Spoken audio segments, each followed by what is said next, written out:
about the mystery of sex, when we say something is mysterious, it's because we don't understand it. Honestly, mystery is the ignorance that we have about a particular thing. We don't know the fullness of God, so we say God is mysterious. Once you are aware, once you have knowledge about that particular thing, it ceases to be a mystery. Sex has been, if I ask you now, the first time you heard about sex, maybe it was via television or in class. It's hard for parents to just sit down and talk about sex. It's hard for pastors to just come on the pulpit and say, the topic for the preaching today is sex. You will see all sorts of things. And this is what people do. This is what everyone knows about. So I appreciate the audacity of your parents in the Lord to bring this to the forefront and say, let's talk about it. I am so excited about it. And I'm going to be talking in the context of marriage. But I have a lot to share with the singles. Hear me, marriage is many things to many people. To some people, marriage is just a sex platform. Let's just have sex. Some people, marriage is a forum for childbearing and child rearing. For some people, marriage is a necessary evil. To some other people, it is a contract. But marriage is beyond all these things. Even though it may include all these things, it is a covenant relationship between two mature people, man and woman. Not man and man, not woman and woman, according to the Bible. By God's grace, I've written and published 105 books. My books are on Amazon. There's a book that I wrote. It took me 4 years to write that book. Marriage is for Destiny. You might want to get it. In that book, one of the chapters deals with the 7 wrong reasons why people get married. One lady walked up to me in my office some time ago, and then she said, "Woman of God, I want you to pray for me." I said, "What's the problem?" She said, "I just had a baby 3 days ago." Then she removed her scarf and said, "I slept, and when I woke up, a part of my hair had been shaved off." I said, "But were you not sleeping in the same room with your husband?" She said, "No." I said, "You look young. How old are you?" She said, 27. "So why don't you sleep in the same room with your husband? You just had a baby. That's your first baby." She says, "My husband is 67. I'm 27. My father gave me to him as a gift." So the man has lived his life. He's almost close to the grave. And then he's living the daughter's life for her. And this is the reason why some people go into marriage. He's handsome. He's cute. She's wonderful.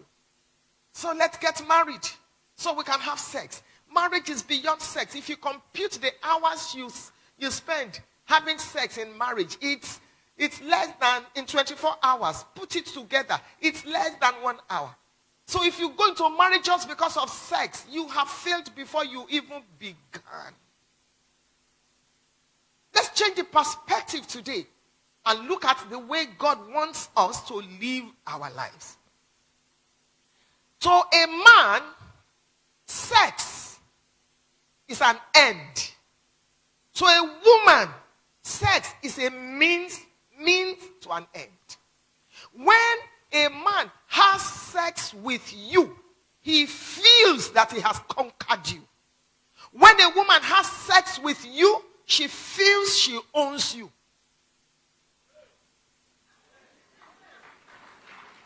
That's why you must be careful who you allow to come into that space of your life. You must be disciplined enough to choose who you allow, because do you know that psychologists have now discovered that when you have sex with someone for the next 15 years, every good thing, every evil thing, every curse, every negative thing in that person's life is likely to be present in your life.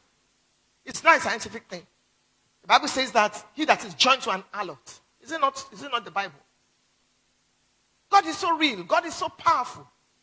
Stop living your life. Hey, if I can just have sex. If I can just have sex. 5 minutes. 10 minutes. Maybe if you're a jackal, 30 minutes. It's over. There's more to life than just having sex. Sex is just a part of the tools that God has blessed humanity with. Don't let it be at the center of your life. I want to look at the anatomy of the man and the anatomy of the woman so that you see why we differ when we talk about sex as male and female. Minimum of 5 major ways a man is different from a woman. Minimum. We're different in our physical being. We're different in the way we think. Same brain, but we think differently. When a woman gets pregnant in the 29th week of that pregnancy, if she's going to have a boy, the left side of that baby boy, something happens to it. Or the right, I can't remember now, the right side, the right hemisphere. Something happens to it. If she's going to have a girl in the 29th week of the pregnancy, and you can Google this, it's a medical fact, nothing happens. So a man thinks with only one side of his brain.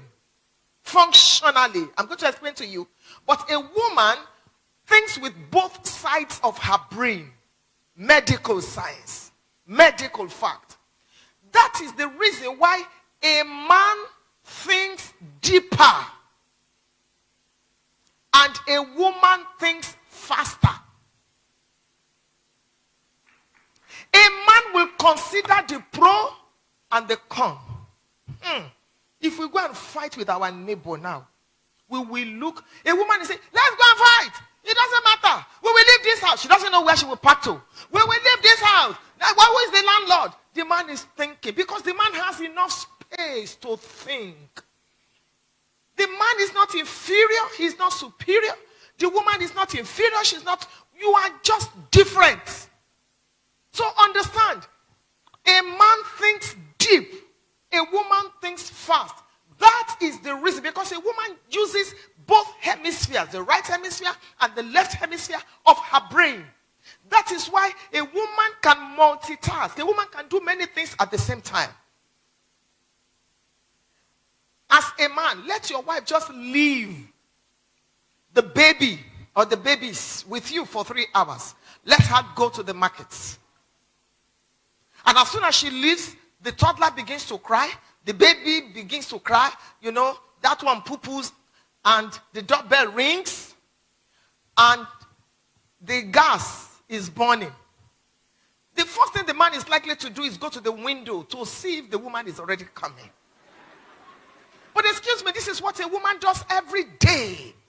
She answers the telephone, she cuddles the baby, she cleans the toddler, she uses her wrapper to remove what is on the fire, she goes to the door, and then she says, excuse me, I'm coming. She manages it. Because the way she's wired, she juggles. She uses both sides of her brain. When a man is driving and you are talking to him, you want him to do something, he unconsciously removes his leg from the pedal. Because a man can do one thing at a time. Most men. It's the way they are wired. We're different in the way we think. A man is thinking, I'm 35, I'm 40, I'm 50. I don't have a house or I don't have a second house. The woman is thinking, Christmas is coming, what shall we wear? They are not inferior. Both of you are good. Both of you are needed. Both of you are necessary. I'm taking you on this journey so you will understand why we behave the way we behave when it comes to sex. We are different. We're different. If a man is as short as a bottle, if he beats you, you will need Panadol Extra to wake up. That's the way we are made. We are also different in our sex life. A man's sex life is like a piece of paper that catches fire. Pum, pum, pum, pum, pum. The fire is on. He has discharged. In fact, the next thing is he starts to snore. Mission accomplished. A woman's sex life is like charcoal. You have to fan and fan and fan to flame. But when she catches fire, it takes time for her. That's why she needs before play and after play. That's why your wife is complaining. Why are you always sleeping when I still need you? Why is it only 1 minute? Why? Because it took her time to get to that plateau. And then you just abandoned her there and you are sleeping. Sex. We're different. You know why we're different in that area of our lives? Because a man's life can be departmentalized. This is sex. This is business. This is church. This is ministry. This is that. A woman's life is not departmentalized. A woman's life is like the hub of a wheel. You know that bicycle? Everything is connected. In fact, if you want to sleep with your wife at 9 p.m., you must start preparing her at 6 a.m. when you wake up. Because if anything goes wrong before 9 p.m., everything is connected. So you will hear her say, what's wrong? Nothing. When your wife says nothing, there is something. Are you okay? Yes, because a woman carries her problem everywhere. Dear Lord, I bring you this problem. Jehovah, I surrender all to you. Lord, please, I thank you because you will do it. In Jesus' name, amen. As soon as she stands up, she carries it. And the angels are looking for the problem. Madam has carried it. And then she begins to transfer the aggression. What did you say? Don't leave me alone. No, leave me. So you're wondering what happened. She says, you remember when you shouted at me in the bathroom? You think I didn't notice? I just kept quiet. Oh. Remember when your cousin was there? And you see a woman. That is who she is. If you don't have this understanding, it will affect your understanding of sex. What's wrong with you? You're always complaining. In fact, one man sent a mail to me one day. I was in England. He said, ma'am, please, ma'am, as you are going to preach, I know you don't have anything to say about sex, but please mention this. Anytime I want to touch my wife, she will be praying in tongues. Everything affects a woman. Therefore, everything affects her sex life. Maybe she has a problem, so she's binding and loosening and and all. And you're wondering, why is it? Some women, they've been raped before. So they have this perception about sex that is very wrong. Because a woman's life is not departmentalized. And if you're not careful, she brings it into marriage and she becomes frigid. And you're wondering why it's only missionary style. Are you done? Have you finished? Souls are perishing. You know. I know you're all mature, so I can say all these things that I'm saying, you know. So, and you wonder, the man wants you to explore. The man wants this. The man wants that. Sometimes, if you don't deal with your past, it affects you. Let me make you laugh. About 1 month after we got married, I will wake up and quickly, if I wanted to make love with my husband, I must tell him, please switch off the light, switch off the light. I cannot, how can a man just be touching you like this? You know? Then I will quickly go to the bathroom. I will shower. Then when I come to the room, I will put a towel around my body and be creaming my body. One day my husband removed. I said, I don't like it. Oh, I don't like it at all. I don't like. He said, but we are married. I said, I know, but because where I'm coming from, that's not it. So I had to grow. Some of the men, you are not patient with your wives, and then you're wondering why this happens in marriage. Let me quickly run you through the anatomy of a man and the anatomy. You know what I mean by anatomy? You know, let's dissect. Let's begin with the woman. Genesis, God is amazing. Genesis chapter 2, you see how he created us. He created the man from the dust. But search it very well. God created the woman from a finished product. He created the man from the raw product. But he created the woman from the finished product. He took out of what he did. So if you think your wife she's too, she's this, she's that, it's not her fault. It's Genesis chapter 2. She was taken from a finished product. So let's look at the anatomy of a woman. Number one, a woman is likely to misbehave when she experiences emotional deficit. Those of you that are not yet married, I want to build on what your father in the Lord and Pastor Kingsley, did already. They must have done some foundation. That's why I'm taking it to this level. See, I have left a lot in my notes. I don't want to go from the beginning again. So let's look at this.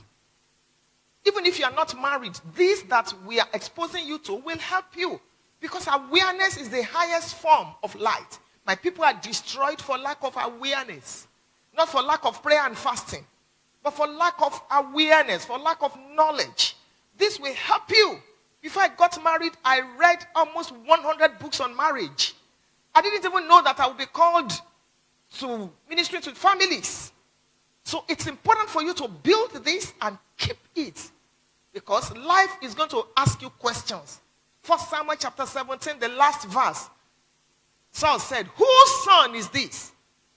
Life will always ask you questions. Ruth, chapter 3. The same thing Boaz said. Whose damsel is this? Life will always ask you questions. So when you have this loaded, it will show if you have the answers. So a woman is likely to misbehave when she experiences an emotional deficit. A woman is a multiplier. God gave her the womb. The womb is not only for carrying babies. Whatever you give a woman, she multiplies back to you. So if her emotional bank is in deficit, she will not give you correct sex. And I'm speaking in the context of marriage. If you are not yet married, let me give you a motherly advice. And if the men hear me well, let the women hear me doubly. When fornication takes place, it is the lady that loses more. Because a part of you goes with that man irretraceably and irrevocably. You don't want to do that. The Bible says the heart of man is wicked, not the heart of woman. When a man has seen it all, he has nothing to look forward to because every man is a hunter. So when you give it to him on the platter of gold, you lose your dignity. It does not matter what goes on social media. The fact that it is popular does not mean it is right. Keep your dignity. Even if you lost your virginity before you met Jesus, must you continue to lose it? Keep your dignity. Any man that cannot wait till he puts a ring on your finger is a bicycle. Wait for your Bentley.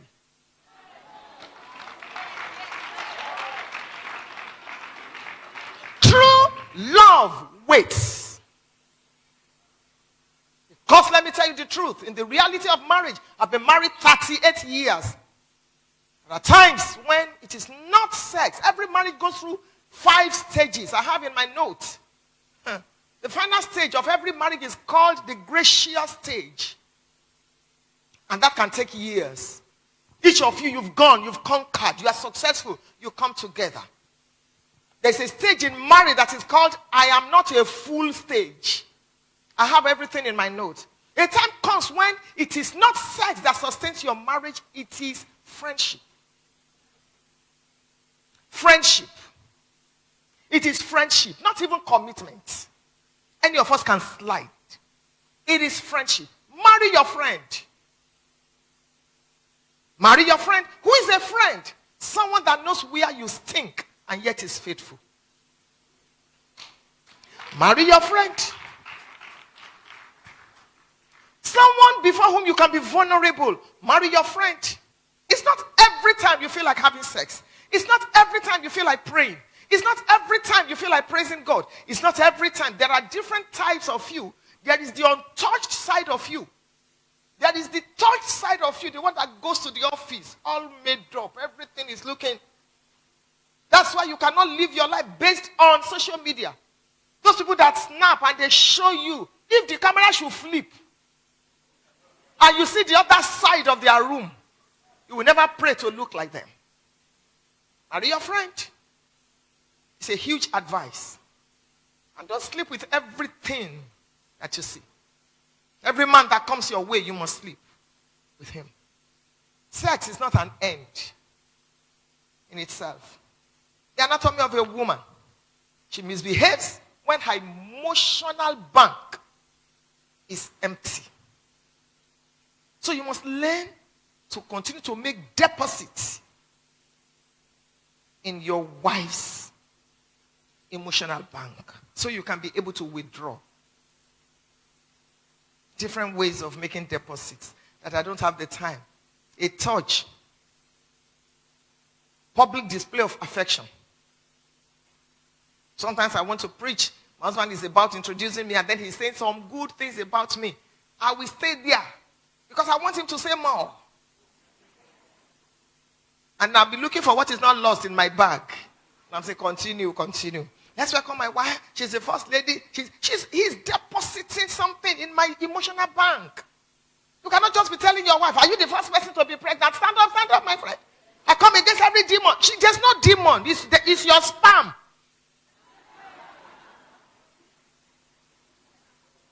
When last? Let me see. So I can know how to manage my time. How many of you are married here, please? Okay. So I'm going to address singles more then. Yes.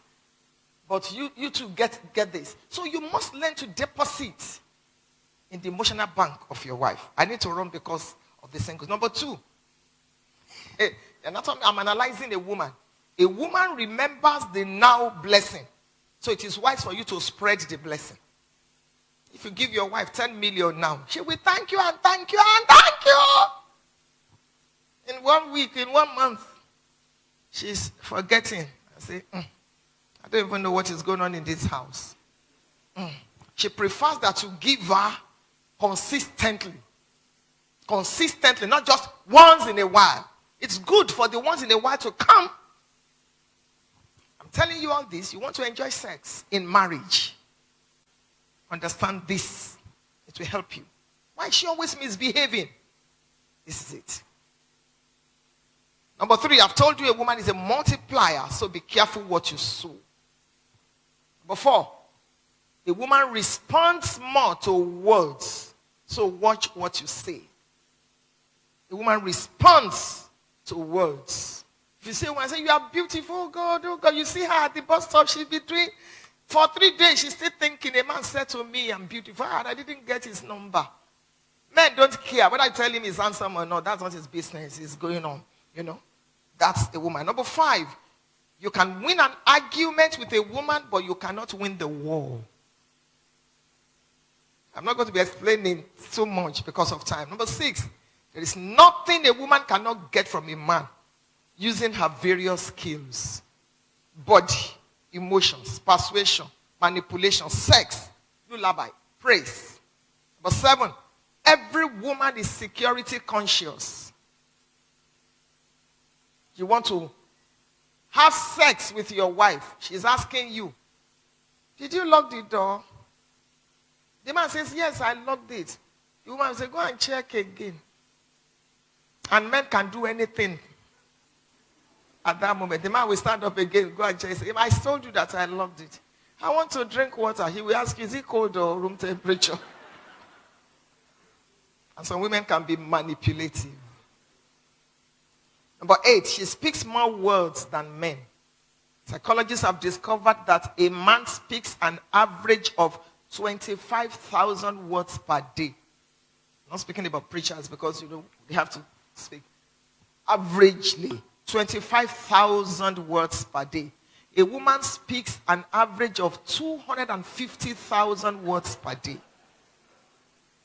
And I believe the psychologists because in Genesis chapter 3, when the devil approached Eve, the serpent spoke 14 words. Eve replied with 44. Go and count it. King James's version. Has God said 14 words? Madam replied with 44. Number 9, a woman remembers details more often than men. Yes, your cousin was standing like this. She just faced like this. She just turned in front of a woman. Hey, when I was going, I saw something. The man is a headliner. I will tell you, so said I should greet you. Simple. The woman wants to tell you, so said I should greet you. You would say, when I first left, I forgot the car key. I came back. Then I peed and the gate man, Moshe and horn. I was just open now. She just wants to tell you that I saw Reverend Charles and he said I should greet you. A man will tell you that he said I should greet you. Simple. So you're wondering, sometimes I ask my husband, is that all? 3 hours of discussion. Yeah, he said, that's the point. That's the point. It used to annoy me, but now I have come to understand that it's a man thing. Number 10, a woman is more romantic.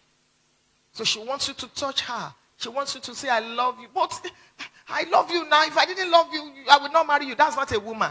You must understand. She wants to hear it every time. She wants you to pull the duvet over her before she sleeps. She wants you to kiss her forehead. Marriage is hard work. Hard work. It's not for boys and girls. Some people may not make heaven because of marriage. Because there is no institution where your patience is tried like marriage.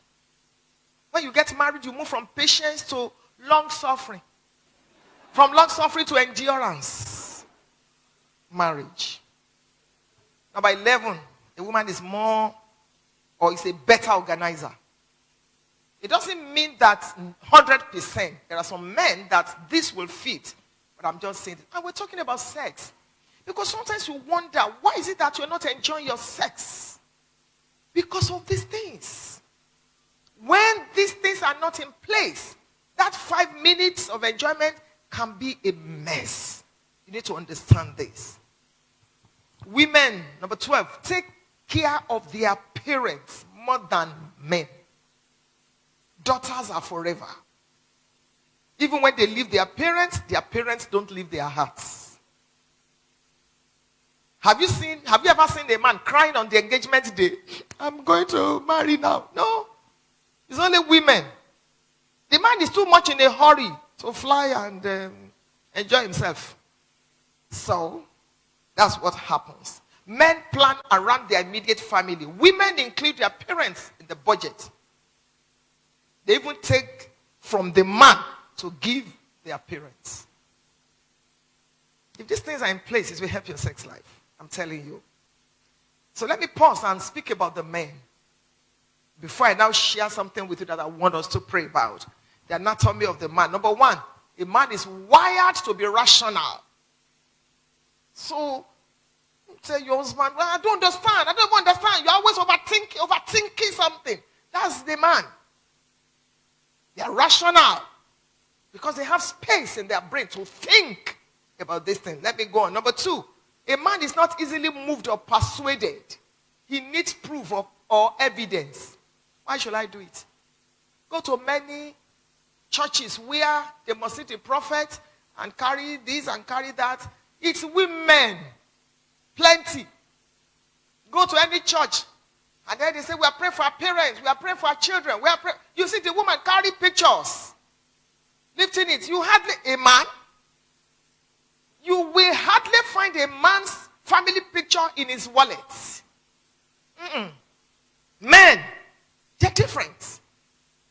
Men don't flock.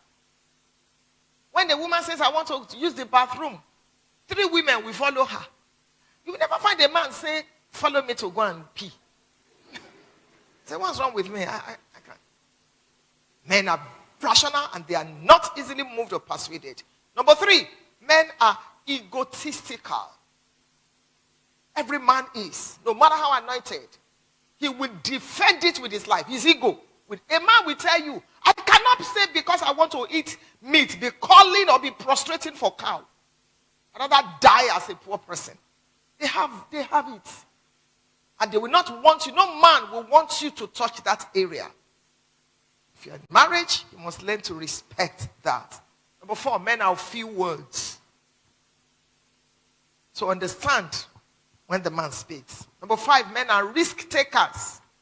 They are risk takers.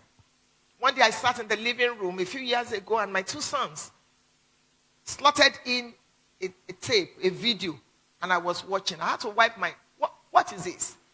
They both went to the US and they went to skydive. As I was watching, I was crying. They said, but mommy, we are here. I said, you did this? Jesus, you did it. You want to kill me? I said, mommy, but we went and we are back. We are here sitting beside you. I've forgotten that they were even sitting beside me. See my life, God, see my life. Men are risk takers. Small, big, go. We'll do it with the mommy, no problem. The wife will be saying, hey, consider it. Say, don't worry, don't worry. We thank God for them. But sometimes it's good for you to listen to your wife. Number 6. They have the tendency to be domineering and independent. Men can be territorial. Don't touch my wife. You don't talk, Number 8. When they are broke, it shows. And the man is broke, it shows. God. You see, calm down. You don't tell me to calm down. Let me mention maybe 2 more. Number 9, they hate nagging. Men hate nagging. Tell him, give him your mind. But a man doesn't want to be nagging around me. Look at your life. Look at your parents. Look at your friend. I don't even understand this car. No, men don't like it. You want to enjoy your sex. Take note of these things. They may not look conventional, but they will help your sex life. You won't believe it. You will not believe it. Number 10. A man likes to be known and introduced by his achievements. It's the truth. Because in the book of Genesis, chapter number 1, when the man was created, he opened his eyes and saw Job. Tend the garden, keep it. When the woman was created in Genesis chapter 2, she opened her eyes and saw relationship. Wow, this is the bone of my bone and the flesh of my soul. A woman is relational. Ask a woman, excuse me, can I meet you? I'm the wife of. Ask a man, the man will tell you, I'm the CEO of. That's who they are. And you need to understand it. Some of you that are married, just before I say a few things to the singles, some of you that are married men, please learn to remember that you wear many caps. You may be the general manager of MTN and the general manager of whatever. You are not the general manager of the universe. So when you get into your house, can you please take off that cap and be a husband? It is so sad that a lady sent a message to me, forwarded a message to me. The husband will say, come to my room for sex. Because he's the manager of, so you control everybody. Come to my room. Where's my food? It reduces you as a man. That's not how to be a man. That's not how to be a good man. And there's no way you can enjoy sex in marriage if you do that. Women, please listen to me. It doesn't matter whether I'm criticized or not. Truth is bitter. And pioneers are always first criticized, then acknowledged, then thanked, then copied. In 1903, the Wright brothers, they were bicycle repairers. When the entire world said no metal could fly in the air, for 15 seconds, they flew. The day they were going to fly, only 4 children and 2 adults showed up to mock them.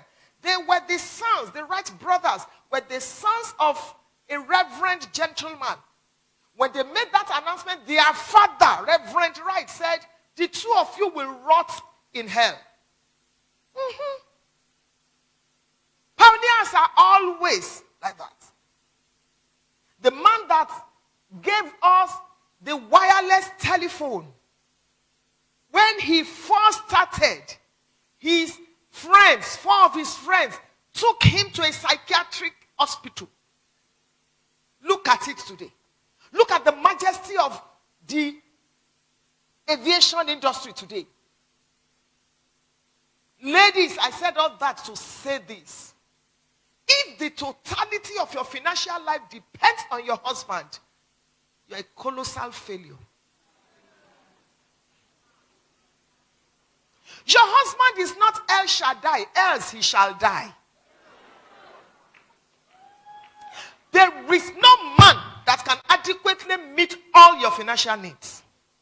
Even if the man is the one that has employed you, or is the one that do not eat with 10 fingers. Save some of the money he gives you and invest it. Even if you're a full-time housewife, do something with your life and have your own money. Even if it is selling pure water, if it is doing something online. As I stand before you today, I'm a preacher, yes. I'm a pastor's wife, yes. But I sell amala. I sell barbecue. I sell snacks. I have a mini hotel. I have a gym. I sell fabrics and outfits. I'm a coach. Because nobody becomes wealthy by salary.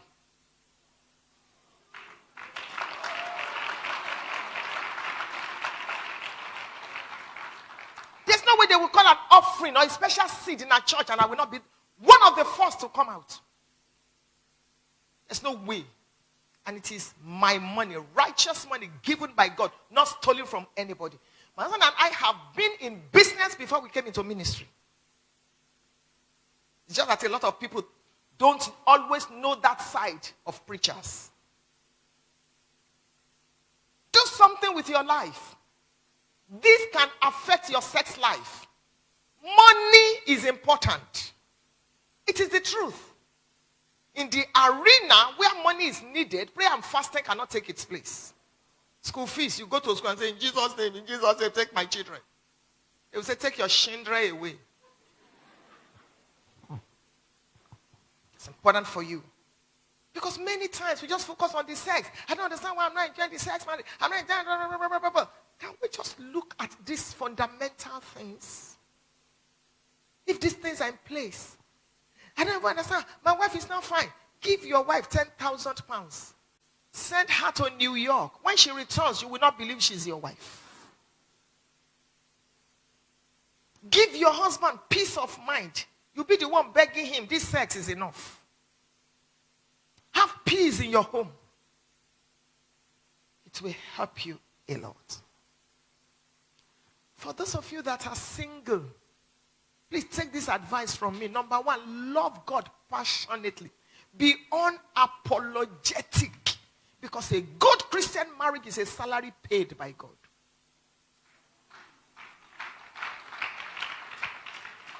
I still go to church to sweep. I've been sweeping as a single lady. You can't collect my broom from me. Serve God. I tell them, don't take this broom. It was broom phone I was holding before Jesus gave me microphone. You're singing in the choir. Sing unto the Lord. Do it as if this ministry, nothing must happen to it. You are playing the drums. It must never be dirty. My junior sister, it's only my brother that is in between us. Same father, same mother. She got married. She served me for 11 years. Got married. God helped her. It was a good wedding. And she didn't have a child. One day I went to the Lord in the place of prayer. I said, Father, why will Lola not have a child? She served me. She's been faithful. What's going on? The Lord said to me, every time the angel brings her baby, she was absent in church. I said, God, she's a church girl. She's always there. The Lord said to me, the angels have been instructed not to take her child to the main service, but to choir rehearsal on Thursdays. So when you're having your choir rehearsal, you think nobody is seeing you. There is a God in heaven. And is a rewarder. 1 Corinthians 15:58. Therefore, my beloved brethren, be ye steadfast, unmovable, always abounding in the works of the Lord. For as much as you know that your labor is not in vain in the Lord. That day when you fell off Okada, God saw it. Reverend may not see it. Mama may not see it. Nobody may see it. That day when your choir director shouted at you, didn't even know what you are going through, God saw it. The keyboard must not be dirty because it's unto the Lord. You clean it. You don't have a cloth to clean it. Use your tie. Let God see it. I know what I'm talking about. It's unto the Lord. Life is more than sex. You will enjoy sex in marriage. In fact, you go tired. Just make sure these things are in place in your life. They're in place in your life. It will shock you. 1 Kings chapter 5 and verse number 4. Now, the Lord my God, 1 Kings 5:4, has given me rest round about, so that there is neither adversary nor evil occurrence. He's a God in heaven. He sees what no man sees. I've come to just top up what you have been taught about the mystery of sex. As a single person, keep your dignity. Serve God.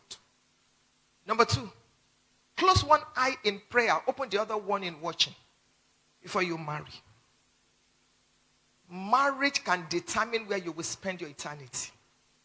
You cannot afford to marry just anybody. There are destiny killers.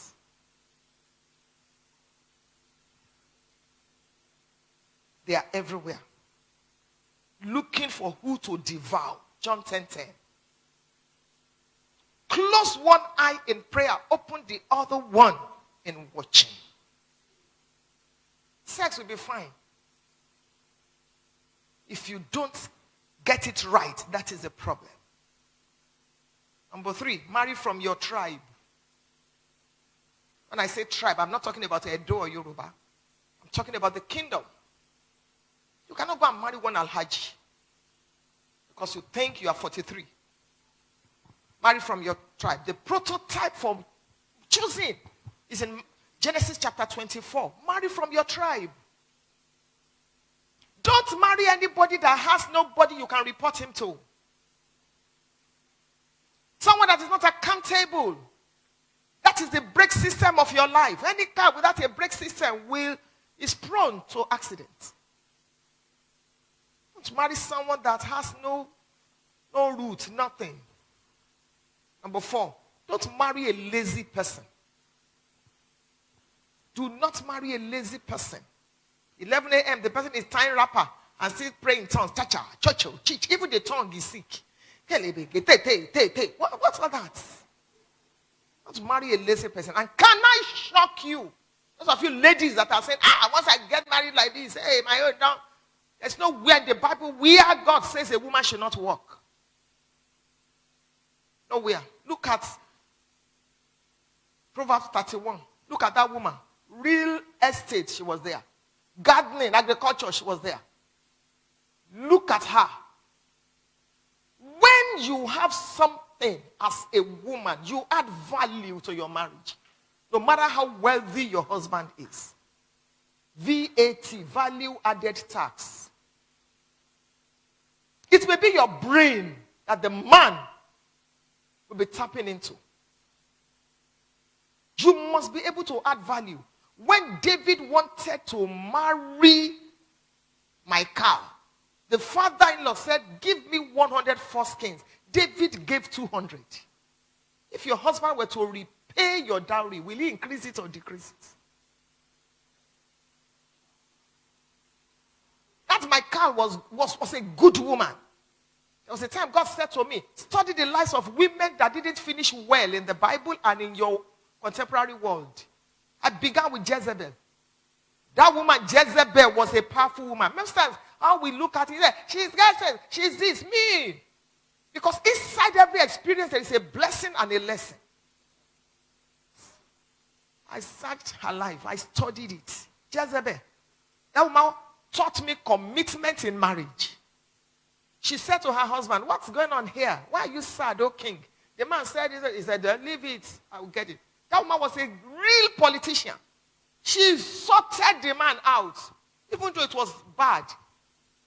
I give it to Jezebel. Then I moved on to Delilah. That woman taught me how to befriend my husband. She taught me how to be romantic. The most anointed man on earth pillowed his head on somebody's laps. I need to study that woman. There's some married women. They don't know how to befriend their husbands. Everything is spirit. They don't know how to dress. At 37, they look 67. Even if you don't wear jewelry or makeup, madam, upgrade now. Upgrade. And it's not everywhere you tie scarf to. Your husband is sleeping with you. You are so used to scarf. Sleeping with you. My scarf, oh my scarf. Scarf every time. Scarf. And this terrible beret, the person that started that beret will stand before the throne of God in judgment. And it's for women only. Want to kill us? You must carry scarf as you are going to the market. Carry scarf in the bathroom. Carry scarf when you are having sex. What do you now? What is wrong in you? Must be presentable. It's important.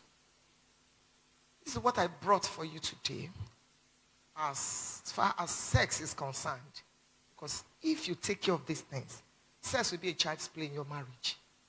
You will enjoy yourself. And those of you that are married, don't wait till your husband invites you before you have sex in your marriage. It is in the olden days. That's for sex, so because the man will think you're a prostitute. Lie. Ask him for sex. Look at your husband while you are having dinner. Can we have a flight to Jerusalem today?